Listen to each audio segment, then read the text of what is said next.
FTP நேயர்களுக்கு வணக்கம். இன்று நம்மோட மது ஒழிப்பு போராளி காந்தியவாதி சசி பெருமாள் ஆதரவாளர் சுந்தர் அவர்கள் இணைந்திருக்கிறார். வணக்கம். வணக்கம். அந்த சிவகங்கை திருப்புவனம் லாக்அப் டெத் பற்றிய உங்களுடைய பார்வை என்னவா இருக்கு? தொடர்ந்து லாக்அப் டெத்துகளுடைய எண்ணிக்கை தமிழ்நாடு முழுக்க இருந்துட்டு இருக்கக்கூடிய சூழ்நிலையில இந்த லாக்அப் டெத் எதை சொல்ல வருது உங்களுடைய பார்வையில? சிவகங்கை மாவட்டம் திருப்புவனம் பகுதியை சார்ந்த அஜித்குமார் என்கிற வாலிபரின் காவல்துறையினுடைய கொடூர தாக்குதலால் உயிர் பலியாக்கியுள்ள சம்பவம் மிகவும் வருந்தத்தக்கது. அவரை இழந்து வாடும் அந்த குடும்பத்தாருக்கு காந்தியவாதி சசி பெருமாள் ஆதரவு மது ஒழிப்பு போராளிகள் சார்பாக ஆழ்ந்த ஆறுதலையும் ஆதரவையும் பகிர்ந்து கொள்கிறேன். சிவகங்கை மாவட்டத்துல திருப்புவனம் என்கிற பகுதியில் அங்க மடப்புறம் பத்திரகாளி அம்மன் என்கிற கோயில்ல இந்த அஜித்குமார் வயது 27 என்கிற வாலிபர் தற்காலிகமாக, அதாவது ஒப்பந்த அடிப்படையில் அங்கு காவலாளியாக பணி செய்து கொண்டிருக்கிறார். அப்ப கடந்த 27ஆம் தேதி ஜூன் மாசம் கடந்த 27ஆம் தேதி அந்த கோயிலுக்கு நிகேதா என்கிற ஒரு பெண்மணி, அவர்களுடைய தாயார் வயதான அம்மா சிவகாமி, அந்த அம்மா பேரு, அவங்களை அழைச்சிக்கிட்டு அந்த கோயிலுக்கு சாமி கும்பிட போயிருக்கிறாங்க 27ஆம் தேதி. அப்ப அந்த போன சூழல்ல இந்த அஜித்குமார் என்கிற அந்த பணியில் இருந்தவரை அந்த வீல் சேரை எடுத்துட்டு வர சொல்லி அவருடைய உதவி பிரகாரமா அந்த அம்மா, வயதான அம்மாவை கோயிலுக்குள்ள அழைச்சிட்டு போயிருக்கிறாங்க. மறுபடியும் அந்த காரை பார்க்கிங் செய்வதற்காக கார் சாவியை இவர்கிட்ட கொடுத்திருக்கிறோம் அப்படிங்கிற ஒரு தகவல் செய்தி வெளிப்படுது.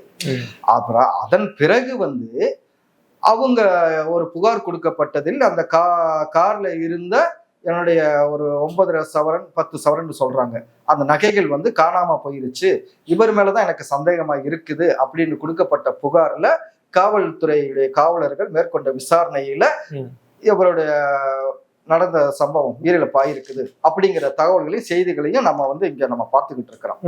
இதுல பலவிதமான முரண்பாடுகளும் பலவிதமான அதிகார துஷ்பிரயோகங்களும் இதுல இருப்பதை நம்ம கண்கூட பார்க்க முடிகிறது. முதல்ல அந்த கோயில பணி செய்கிற அஜித்குமார் என்கிற வாலிபரு அந்த அம்மாவை வீல் சேர்ல தள்ளிட்டு போறதற்காக ஒரு 500 ரூபாய் அவங்கள்ட்ட பணம் கேட்டதாகவும், அதுக்கு இவங்களுக்கு சில வாக்குவாதங்கள் நடத்துவதாகவும், அதன் பிறகு ஒரு 100 ரூபாய் கொடுத்துருக்கோம் அப்படிங்கிற ஒரு பேச்சு அடிப்படுது. அப்ப இதன் பிரகாரமா பார்த்தோம்னு சொன்னா, அதற்கு பிறகு திருப்புவனமுடைய காவல் நிலையத்துல இந்த அம்மா போய் அன்றைய 3 மணி இருக்கும், அப்ப போய் இவங்க புகார் கொடுத்திருக்கிறாங்க இந்த வாலிபர் மீது. என்னுடைய கார்ல இருந்த 10 சவரன் நகையை காணவில்லை, எனக்கு இவர் மேலதான் எனக்கு சந்தேகம் இருக்கு அப்படின்னு புகார் கொடுத்தது பிரகாரம் அவங்க அந்த நபரை காவல் நிலையத்துக்கு அழைத்து சென்று போய் விசாரணை மேற்கொண்டதாகவும், அதன் பிறகு குற்றவியலுடைய தடுப்பு சார்ந்த சிறப்பு படை என்று சொல்லக்கூடிய அவர்களுடைய விசாரணைக்கு மேற்கொள்ளப்பட்டதுல இவர் பல கட்டத்திலும் பலவிதமாக தாக்கப்பட்டு உயிரிழந்திருக்கிறார். இதுல சில கேள்விகள் எனக்கு நாங்க தொடுக்கப்படுகிறேன். ஒரு திருட்டு சம்பவம் நடந்துருச்சு, இந்த அம்மா காவல் நிலையத்துக்கு போய் 3 மணிக்கு போய் அங்க புகார் கொடுக்குறாங்க. புகார் கொடுத்த பிறகு வாய்மொழியா தான் அவங்க கொடுக்குறோம் அப்படின்னு சொல்றாங்க. அப்ப கொடுக்கும் பொழுது அவருடைய நபர் அழைச்சிட்டு வர்றாங்க, விசாரணை மேற்கொள்றாங்க. அப்ப எந்த விதத்துல சரி வர முகாந்திரம் இல்லை அப்படின்னு இருக்கும் பட்சத்துல மேலும் இவர் மீது விசாரணை மேற்கொள்வதற்காக சிறப்பு தனிப்படைக்கு அவர் ஒப்படைக்கப்படுகிறார்கள். அன்று இரவு முழுவதும் இவரும் இவருடைய சகோதரர் தம்பி, அவர் பேர் நவீன் சொல்றாங்க, மற்றும் இன்னும் ஒரு சில சந்தேகத்திற்கு உட்பட்டக்கூடிய சில நபர்களையும் அழைத்து கொண்டு இரவு முழுவதும் இவர்களை பல விதத்திலும் துன்புறுத்தி இருக்கிறார்கள், பல விதத்திலும் தாக்கப்பட்டிருக்கிறார்கள். எப்போ 27ஆம் தேதி இரவு முழுவதும். அதன் பிறகு 28ஆம் தேதி மறுநாள் இவரை எந்தெந்த வித இடங்கள் ஒரு 4-5 இடத்துக்கு அழைச்சிட்டு சென்று இருக்கிறாங்க. ஒரு தோட்டம் இருக்கிற பகுதி, ஒரு பள்ளி இருக்கிற ஒரு பகுதி, அப்புறம் கம்மாக்கரை, அப்புறம் இந்த கோயிலுடைய அந்த பின்புறம் என்று சொல்றோம் பாத்தீங்களா, கடைசியாக அவர் தாக்கப்பட்டு உயிரிழந்த கோயிலுடைய பின்புறம், இந்த மாதிரி இடங்கள்லாம் கொண்டு போய் அவரை ரொம்ப கடுமையாக தாக்கி இருக்கிறாங்க, அடிச்சிருக்கிறாங்க, சித்திரவதைப்படுத்தி இருக்கிறாங்க. அப்ப சித்திரவதைப்படுத்திருக்க பட்சத்துல இவர் வலி தாங்க முடியாம நான் தான் அந்த நகையை எடுத்ததாக சொன்னதாகவும், அந்த நகை எங்க இருக்கு, இந்த கோயில் வளாகத்துல பின்னாடி இருக்குன்னு சொல்லி கூட்டிட்டு போனதாகவும், அங்க போய் நகை இருந்தாதானே இல்லைன்னு சொல்லும் போது மறுபடியும் அவர்கள் கொடூரமா தாக்கி இருக்கிறாங்க. தாக்கி மிளகா பொடியை எடுத்து அவருடைய வாயில மற்றும் அவருடைய அந்த உடல்ல உள்ள அந்த பிறப்புறுப்புகள் எல்லாம் அதை வச்சு ரொம்ப கொடுமைப்படுத்தி இருக்கிறாங்க. இதை அந்த பகுதியில சாமி கும்பிட அந்த பக்தர்களே, அந்த கோயிலுக்கு வந்த மக்களே அதை பார்த்திருக்கிறாங்க. பார்த்த அந்த வேலையில வந்து அவங்களுக்குள்ள விரட்டி விட்டுருக்காங்க. இதோடைய வீடியோ காட்சி கூட வந்து சமீபத்துல பரவிக்கிட்டு இருக்குது. அந்த கழிவறையில இருந்து ஒரு நபர் வந்து தெரியாம அந்த வீடியோவை எடுத்திருக்கிறாங்க. அப்ப இந்த விடையில இதை விட பல விதமான இந்த களவு போன திருட்டு சம்பவங்கள்லாம் நடந்திருக்குது. பல கோடி பல லட்சங்கள்லாம் வந்து முறைகேடு பண்ணது பல சம்பவங்கள்லாம் இருக்குது. அதன் மீதுலாம் வந்து காவல்துறை வந்து பயங்கரமான ஒரு உரிய விசாரணை மேற்கொண்டு அதற்குண்டான நடவடிக்கை வந்து எடுத்துட்டாங்களா? அவ்வளவு துரிதமான நடவடிக்கை எடுப்பதற்கு பின்னால் என்ன காரணம்? அந்த புகார் கொடுக்கப்பட்ட பெண்மணி அவருக்கு சார்ந்து இருக்கக்கூடிய ஒரு உறவினர் ஒரு IAS பொறுப்பில் இருப்பதாகவும் அவர் தலைமை செயலகத்தில் வந்து பணியில் இருப்பதாகவும் அவருடைய அந்த பரிந்துரையின் பிரகாரமாக அந்த மாவட்டத்தை சார்ந்து இருக்கக்கூடிய அந்த SP அலுவலர் மற்றும் அந்த மானாமதுரையை சார்ந்த TSP மற்றும் அந்த காவல்துறையுடைய திருப்புவனம் காவல்துறையுடைய ஆய்வாளர் காவல்நிலைய ஆய்வாளர் இவர்கள் எல்லாமே வந்து இந்த உடைய அதிகார துஷ்பிரயோகத்துக்கு துணை போயிருக்கிறாங்க. இன்னொரு விதத்துல இந்த அம்மாவை வந்து அந்த தலைமைச் செயலகத்துல இருக்கிறவர் வந்து அவரோட உறவினர் சொல்றாங்க, இந்த அம்மாவுடைய கணவர் இங்க வேலை செய்யறோம்னு சொல்றாங்க. அப்ப இவங்க வந்து அதிகாரத்தை வந்து வேற விதமா துஷ்பிரயோகம் பண்றாங்களா? சட்டப்படி அவனை வந்து விசாரணை மேற்கொள்ளணும். அவன் திருட்டு பழி சுமத்தப்பட்டிருக்குது. சந்தேகத்தின் பேர்ல நீங்க விசாரணை செய்யறீங்கன்னு சொன்னா முதல்ல அழைச்சு கொண்டு போய் அதை வந்து அறிவியல் பூர்வமா விசாரிக்கிறதுக்கு பல கோணங்கள் இருக்குதுங்கல்ல. நிச்சயமா. அப்ப சிறப்பு தனிப்படையை வந்து அவங்களுக்கு சிறப்பு தனிப்படையை எப்படி கொடுக்குறாங்க? அவங்களுக்கு பலவிதமான இது போன்ற வழக்குகளை அவங்க வந்து எதிர்பார்த்திருப்பாங்க.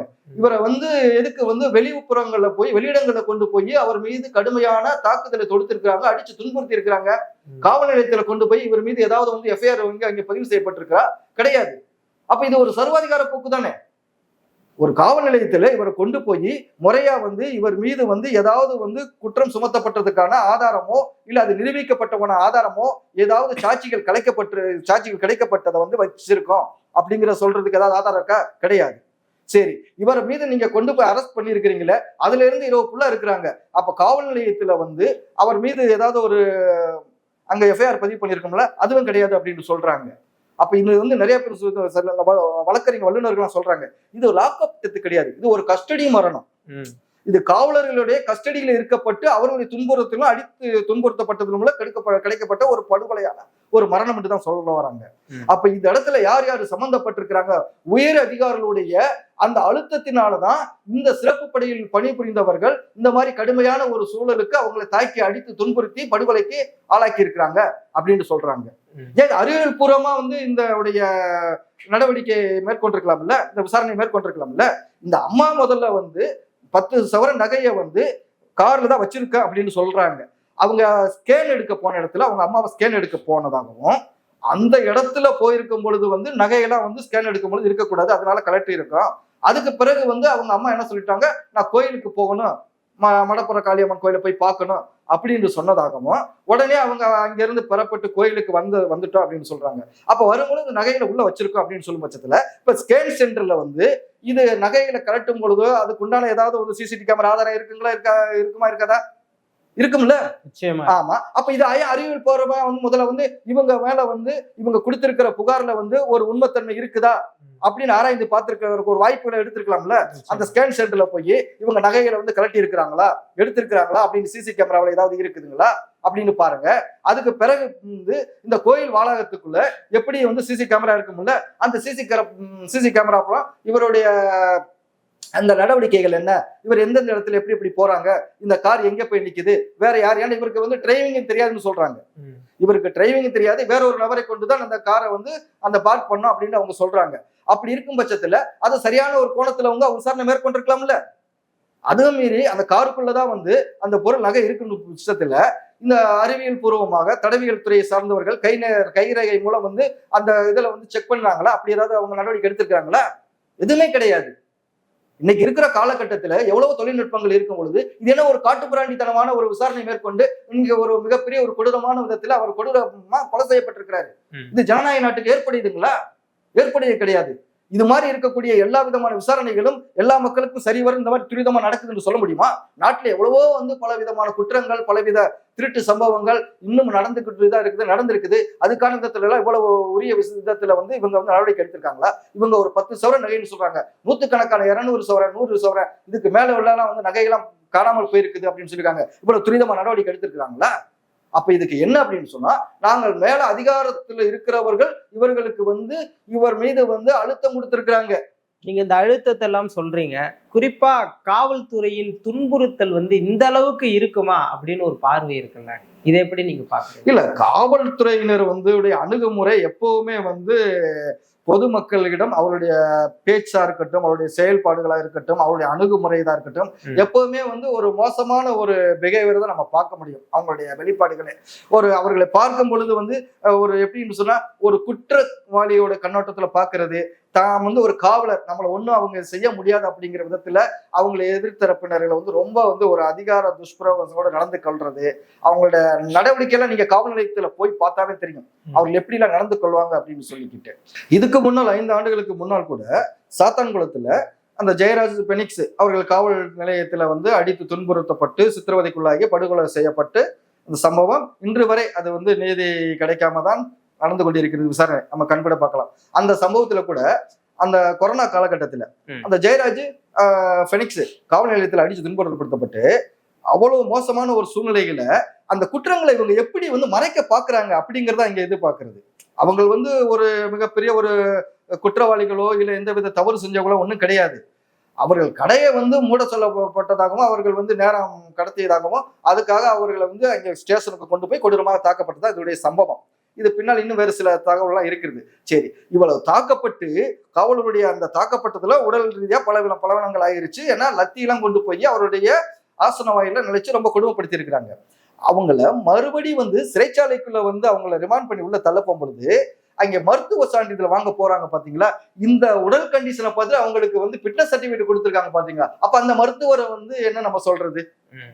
அப்ப அவங்களும் இந்த குற்றத்துக்கு துணை பண்ண ஒரு சூழல் தான் இருக்கிறாங்க. அப்ப அடுத்து நீதிபதிகிட்ட கொண்டு போய் இவரை சிறைச்சாலை அனுப்புறதுக்காக இவரை கொண்டு போகும்பொழுது இவரை பார்த்திருந்தா அவர் எப்படி அதுக்கு அவர் சிறைச்சாலைக்கு செல்லலாம் அப்படின்னு சொல்லிட்டு அவர் ஆத்தரைஸ்ட் கொடுக்க முடியும். அப்ப அந்த இடத்துல கூட மருத்துவரோ நீதிபதி எப்படி அவர்கள் இவருடைய உடல் இந்த கண்டிஷன்ல இருக்கும்பொழுது அவரை சிறைச்சாலைக்கு அனுப்புறதுக்கு நீங்க இது பண்ணீங்க? மருத்துவர் முதல்ல ஒரு உடல் கண்டிஷன் சரியில்லை, இவரை மருத்துவமனைக்கு தான் அனுப்புறதுக்கு அவங்க பரிந்துரை பண்ணிருக்கணும். ஒருவேளை அந்த மருத்துவர் சரியா நடந்திருந்தா இவர்கள் அந்த நேரத்துல இவரை காப்பாற்றுறதுக்கு வாய்ப்புகள் இருந்திருக்கும். இவர்கள் தன்னுடைய குற்றத்தை மறைக்கிறதுக்கான வழிமுறைகளை தான் மருத்துவர் உட்பட அதுல நடந்து கொண்ட அந்த நீதிபதி உட்பட இருந்திருக்கு. மறுபடி சிறைச்சாலைக்குள்ள கொண்டு போய் அவர் உடல் மிகவும் பலவீனமாகி அவருடைய அந்த மரணத்தை நடந்ததே நாடே கொந்தளிச்சு போச்சு. இன்று வரை அந்த குற்றம் சுமத்தப்பட்ட அந்த காவலர்கள் சிறைச்சாலையில் இருக்கிறாங்கல்ல, அவங்களுக்கு அரசு தரப்புல இருந்து இன்னொரு சம்பளம் கொடுத்துக்கிட்டு தான் இருக்கிறாங்க. யாரு ஜெயராஜையும் பெனிக்ஸையும் அந்த சம்பவத்துல அடிச்சு துன்புறுத்தப்பட்டு கொலை செஞ்சாங்க பாத்தீங்களா, அந்த காவலர்கள் சிறையில இருக்கிறாங்க. 5 வருஷம் ஆகுது. அவங்களுக்கு இன்னும் மக்கள் வரி பணத்துல சம்பளம் கொடுத்துக்கிட்டு தான் இருக்கிறாங்க. அது போல இப்ப எடுத்துக்கங்க, இந்த மாதிரி சம்பவங்கள் நடக்கக்கூடாது அப்படின்னு சொல்லிட்டு தான் இந்த மாதிரி அசம்பாவிதங்கள் வரக்கூடாதுன்னு சொல்லி தான் பல விதத்திலையும் நம்ம கூட்டிட்டு காமிக்கிறோம். இதுவரை இந்த திமுக ஆட்சியில மட்டும் 21 மரணங்கள் நடந்திருக்கு அப்படின்னு சொல்றாங்க. 24 கூட கிடையாது, 31 அப்படிங்கிற ஒரு புள்ளி விவரத்தை தெளிவாக பதிவு செய்யறாங்க. 31 மரணங்கள் நடந்ததாக சொல்றாங்க.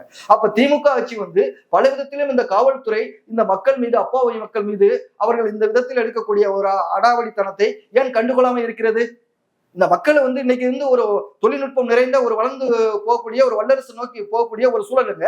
இந்த காலகட்டத்திலையும் காவல்துறை எப்படி ஒரு காட்டுமிராண்டித்தனமாக இந்த மாதிரி ஒரு நடவடிக்கையில எடுக்கலாம்?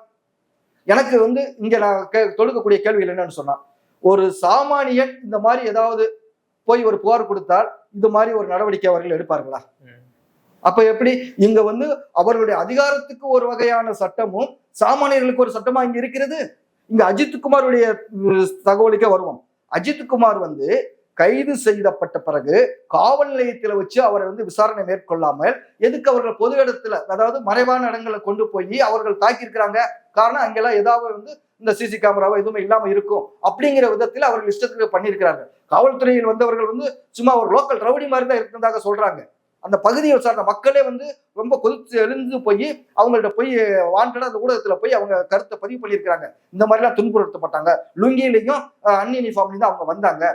காலில் போட்டு 2 பேர் காலில் போட்டு அழுத்தி மிதிச்சிருக்கிறாங்க, கையில 2 பேர் மிதிச்சிருக்கிறாங்க, கழுத்துல மிதிச்சிருக்கிறாங்க.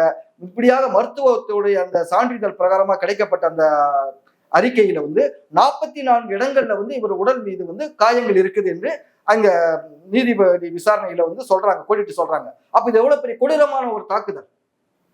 இன்னும் வர அந்த புகார் கொடுத்தாங்க பாத்தீங்களா நிகிதா, அந்த நிகிதாவை பற்றி இருக்கக்கூடிய புகாருடைய தன்மையை வந்து உறுதிப்படுத்தல. அவங்களுக்கு மேல யாரு வந்து அந்த தலைமைச் செயலகத்துல இவங்களை சார்ந்திருக்கக்கூடிய கலெக்டர் ஐஏஎஸ் சொல்றாங்க பாத்தீங்களா, ஐஏஎஸ் அதிகாரி அவரா இல்ல இவரது கணவர் வந்து அவங்க பணி செய்யறோம்னு சொல்றாங்கல்ல, அதை வந்து இன்னும் அவங்க யாரும் வெளிப்படுத்தல. அப்ப இது ஒரு முறைகேடான ஒரு விசாரணை, அதிகார துஷ்பிரயோக விசாரணை. ஒரு அப்பாவியை வந்து கொடூரமாக தாக்கி ஒரு படுகொலை செய்யப்பட்டிருக்கிறார்கள். இது இந்த ஜனநாயக நாட்டில ஏற்புடையது கிடையாது. அப்ப தொடர்ந்து காலங்காலமாக இது போன்ற அப்பாவிகளுக்கு நடந்துகிட்டு தான் இருக்கிறது. சமீபத்தில் கூட நீங்க இப்ப கேட்கப்பட்ட ஒரு கேள்வியில வந்து என்ன மாதிரி இந்த மாதிரி காவல்துறை மூலம் அசம்பாவிதம் நடக்குது அப்படின்னு கேட்டீங்கல்ல, சமீபத்திலே நான் பல விஷயங்கள் நம்ம சொல்ல முடியும். இப்போ ஒரு காதல் விஷயத்துல வந்து திருவள்ளூர் மாவட்டத்துல பூந்தமல்லி பகுதியில சார்ந்திருக்கக்கூடிய ஒரு வாலிபருடைய தம்பி சிறுவன், அவரை வந்து கூடுதல் டிஜிபியுடைய அந்த வாகனத்தையே பயன்படுத்தி அந்த பையனை கடத்தப்பட்ட சம்பவம் இன்னும் நடந்துகிட்டு இருக்கா இல்லைங்களா விசாரணை. அடையாறுல உள்ள அந்த ஒரு மருத்துவமனையில பணியில் இருந்த ஒரு மருத்துவரை அவர் வந்து ஒரு பெண்மணி தன் கணவர் வந்து அடித்ததுனால வந்து இங்க வந்து சிகிச்சைக்கு போயிருக்கிறாப்புல. எப்படி இந்த காயம் ஏற்பட்டதுன்னு கேட்கப்பட்ட சூழ்நிலையில எனக்கு வந்து என்னுடைய கணவர் அடிச்சதுனால எனக்கு இந்த மாதிரி ஆயிடுச்சு அப்படின்னு சொல்லும்போது அவருக்கு அந்த மெடிக்கல் சர்டிபிகேட் கொடுக்கும்போது அவங்க புகார் கொடுத்துருக்காங்க காவல் நிலையத்துல. அப்ப காவல் நிலையத்துல புகார் கொடுக்கப்பட்ட பிறகு நீ கொடுக்கப்பட்ட அந்த மெடிக்கல் சர்டிபிகேட்ல வந்து தவறுதலா பொய்யா கொடுத்துட்டு திருப்பி கொடுன்னு சொல்லிட்டு அந்த மருத்துவரையே வெளியில வச்சு மிரட்டி இருக்கிறாங்க அந்த காவல்துறை சார்ந்த ஆய்வாளர். இது சமீபத்தில் நடந்தது. இப்ப சமீபத்துல திருவள்ளூர் மாவட்டத்துல கூட எடுத்தோம்னு சொன்னோம்னு சொன்னா காவல் நிலையத்திலேயே 3 பெண்களை வந்து அந்த காவல்துறையை சார்ந்து இருக்கக்கூடிய அந்த ஒரு காவல்துறை சார்ந்த காவலர் எந்த விதத்தில் தாக்குனாரு, எந்த விதத்தில் நடந்து கொண்டாரு என்கிற ஒரு சம்பவத்தை நம்ம வந்து கண்கூட நம்ம தெரிஞ்சுக்கிற முடியும். சமீபத்தில் நடந்ததுதான். இப்படி தொடர்ந்து இந்த மக்கள் மீதும் இந்த அப்பாவி மக்கள் மீதும் இந்த காவல்துறை பல விதத்தில வந்து அடாவடித்தனமான ஒரு போக்கு தான் நடத்தி கொண்டிருக்கிறார்கள். என்னைய கூட 2018 காவல்துறை சார்ந்தவர்கள் 2018 காவல் அந்த மெரினா பகுதியில மகளிர் சார்ந்திருக்கவர்கள் மகளிர் தினத்தன்னைக்கு அந்த பெண்கள் பல விதத்தில் வன்கொடுமைக்கு ஆளாவதை கண்டிச்சு ஒரு நிகழ்வு ஏற்பாடு பண்றாங்க. அப்ப அது வந்து அவர்கள் வந்து அந்த நிகழ்வை வந்து நடத்த விடாம அவர்களை வந்து கலைக்கிறாங்க. அந்த சூழ்நிலையில நான் அந்த பகுதியில வந்து போய்கிட்டு இருக்கிறேன். அப்ப நான் இந்த மக்கள் களத்துல பயணிச்சுக்கிட்டு இருக்கக்கூடிய ஒரு போராட்டங்கிற ஒரே காரணத்துக்காக நான் அந்த பகுதியில போனதுக்காக என்னைய காவலர்கள் ஒரு 6-7 பேர் சேர்ந்து குண்டுக்கட்டாக தூக்கி அந்த வாகனத்துல வந்து உள்ள தூக்கி போடுறாங்க. தூக்கி போட்டு அந்த மெரினாவுடைய அந்த காந்தி சிலை இருக்கு பாத்தீங்களா, அதுல இருந்து அப்படியே யூட்டர்ன் அடிச்சு அந்த டிஜிபியுடைய சாலை இருக்குங்களா, அதுல இருந்து அந்த மெரினா காவல் நிலையத்துக்கு போறதுக்கு எவ்வளவு தூரம், இடைப்பட்ட தூரம். அந்த இடைப்பட்ட அந்த தூரத்துக்குள்ள அந்த வாகனத்துக்குள்ள வச்சு காவலர்கள் என்ன பயங்கரமான விதத்துல எனக்கு வந்து துன்புறுத்தினாங்க. கழுத்தை போட்டு நெரிச்சாங்க. 2 விரல் இருக்கு பாத்தீங்களா, அதை அப்படியே என்னுடைய வாய்க்குள்ள விட்டு குதல் வலையை போட்டு அப்படியே ரொம்ப ஒரு கஷ்டமான ஒரு துன்புறுத்தலுக்கு எனக்கு உள்ளாக்குனாங்க. பயங்கர உடலுக்குள்ள காயம்.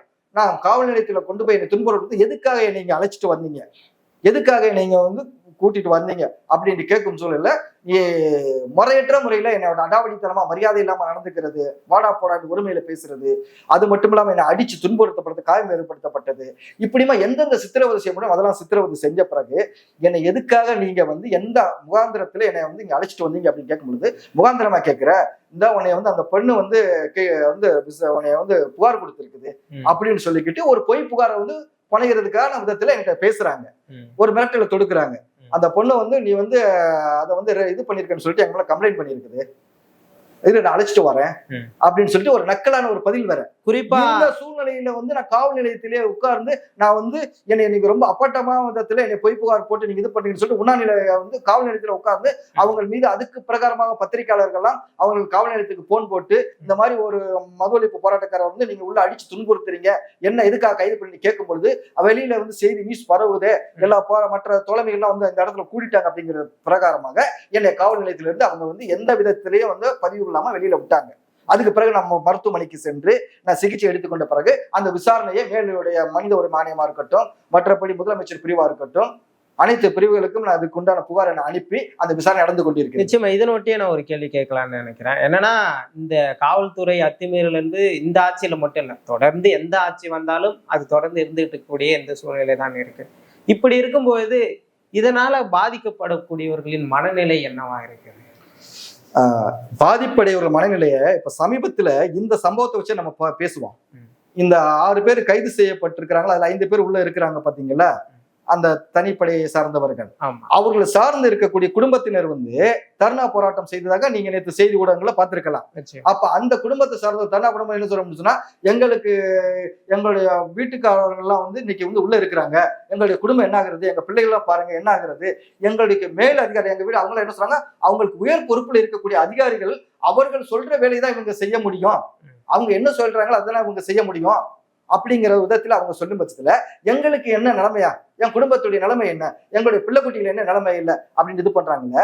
அப்ப இதே மாதிரி இவங்க மூலம் துன்புறுத்தப்படுத்தப்பட்டு பாதிக்கப்பட்டிருக்கக்கூடிய அந்த குடும்பத்தை சார்ந்தவருடைய பாதிப்புகள் இழப்புகள் எப்படி இருக்கும் யோசித்து பாருங்க.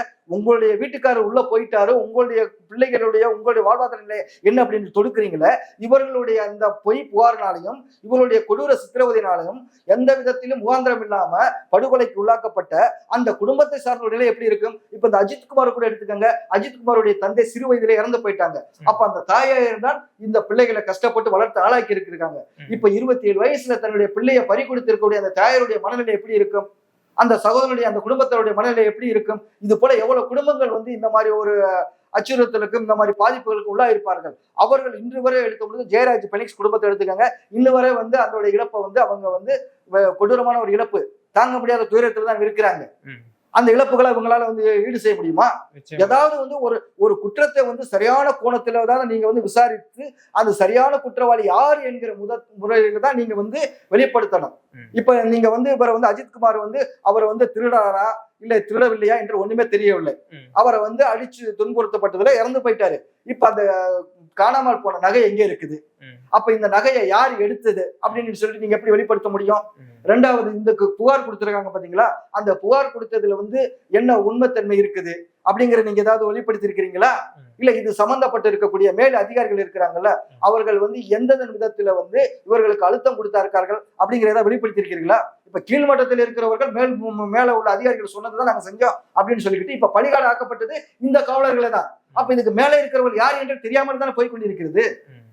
இப்ப சமீபத்தில கூட கடந்த வாரத்துல ஐயா பல நெடுமாறன் அவர்களுடைய தலைமையில இந்த இது ராஜீவ் காந்தி அவர்களுடைய அந்த மரணத்தில் அந்த உள்ள சிறையில் இருந்தாங்க பாத்தீங்களா, அவருடைய மரண தண்டனையிலிருந்து விடுவிக்கப்பட்டவர்களுக்கான ஒரு நிகழ்வு வந்து முன்னெடுக்கப்பட்டது ஸ்ரீநகர்ல.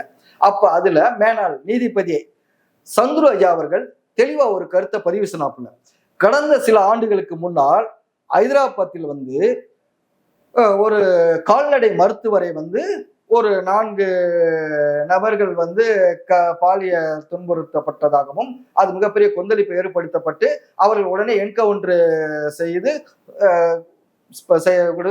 என்கவுண்டர் செய்யப்பட்டாங்க, அதுல இறந்து போயிட்டாங்க. உடனே அந்த மக்கள் எல்லாம் காவலர்கள் வந்து புகழ்ந்தார்கள், வாழ்த்தினார்கள், இந்த மாதிரிதான் குற்றவாளி தண்டனை கொடுக்குன்னு சொல்லிட்டு. அதுக்கு பிறகு விசாரணை மேற்கொண்டதில் இந்த சம்பவத்துக்கும் இந்த என்கவுண்டர் செய்யப்பட்டவர்களுக்கும் எந்தவித சம்பந்தமும் கிடையாது அப்படிங்கிற ஒரு விசாரணை முடிவில் தெரிந்ததாக இது யாரு சொன்னது? முன்னாள் நீதிபதி சந்துரு ஐயா அவர்கள் பதிவு செய்தார்கள் கடந்த வாரம், நான் சொல்லல. அப்ப ஒரு குற்றவாளி வந்து இங்க யார் என்று அவருடைய குற்றத்தை சரியாக தெளிவுபடுத்தி அதன் பிரகாரமாக நீங்கள் வந்து நடவடிக்கை எடுக்காமல் கண்மூடித்தனமாக ஒரு பொய் புகாரின் அடிப்படையில நீங்க மேற்கொள்ளப்படக்கூடிய அந்த நடவடிக்கை என்பது எவ்வளவு பெரிய இழப்பு. இப்ப அந்த சம்பந்தமே இல்லாம அந்த உயிர் இழப்பு திரும்ப வந்திருக்குமா? முடியாது. இப்ப இந்த குற்றவாளி வந்து அஜித்குமார் வந்து எந்த விதத்திலுமே அவர் குற்றவாளியே இல்லை அப்படின்ற சுதத்துல நீங்க இந்த அத்துமீறல்னால அந்த உயிரிழப்பு போயிருச்ச திரும்ப வந்திருக்குமா? இப்ப எல்லா பேரும் பொதுத்தளத்துல என்ன சொல்றாங்கன்னா, அவர் திருடனே இருந்தாலும் கூட வந்து அது விசாரிக்கிற கோணம் இது கிடையாது அப்படின்னு தான் அவங்க கேள்வி வைக்கிறாங்க.